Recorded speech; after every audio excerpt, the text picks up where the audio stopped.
தெய்வீகம் கமழ்ந்திடும் திரு குடும்பம் எங்கள் பாதுகாவலானது. தினம் தினம் அதன் புகழ் பாடுவோம், நன்றி கூறி நாளும் வாழ்த்துவோம்.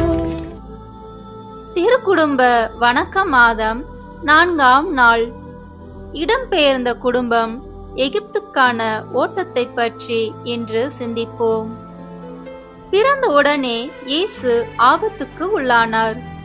ஏரோதின் கொடுமையிலிருந்து தப்பிக்க திருக்குடும்பம் அகதிகளாய் எகிப்துக்கு ஓடியது.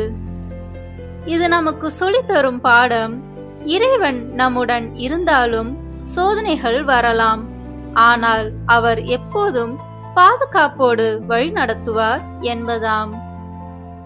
இன்று அகதிகள், இடம்பெயர்ந்தோர், பாதுகாப்பற்ற குடும்பங்களாக இருக்கும் ஒவ்வொரு குடும்பங்களுக்காகவும் ஜெபிப்போம்.